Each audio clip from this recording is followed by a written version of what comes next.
A man gave sight to the blind. He healed the sick. He raised the dead to life.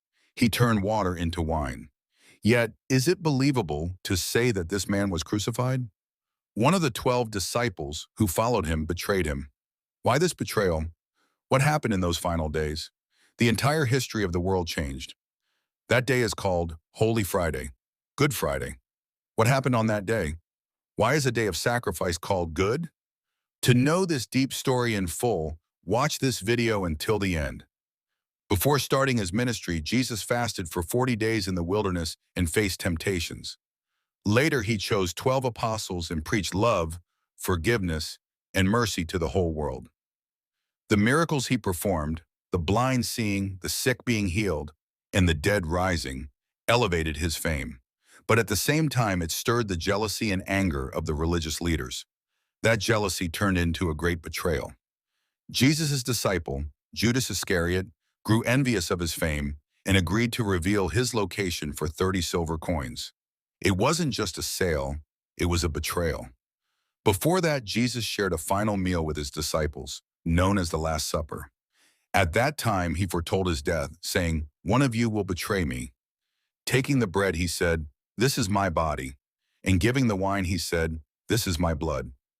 Later, he went to the Garden of Gethsemane and prayed, "Not my will, but yours be done."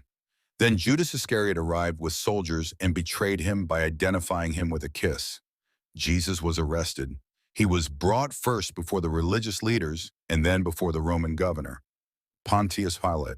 Pilate found no fault in him, but due to political pressure, he handed him over for punishment. Jesus was then brutally beaten. A crown of thorns was placed on him.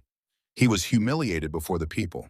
A heavy cross was placed upon him, and he was forced to carry it through the city.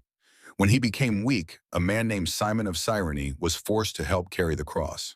They reached a hill called Golgotha. There, Jesus was nailed to the cross. 2 criminals were crucified alongside him. Even in that agony, he said, "Father, forgive them." He asked for forgiveness for the very people who were killing him.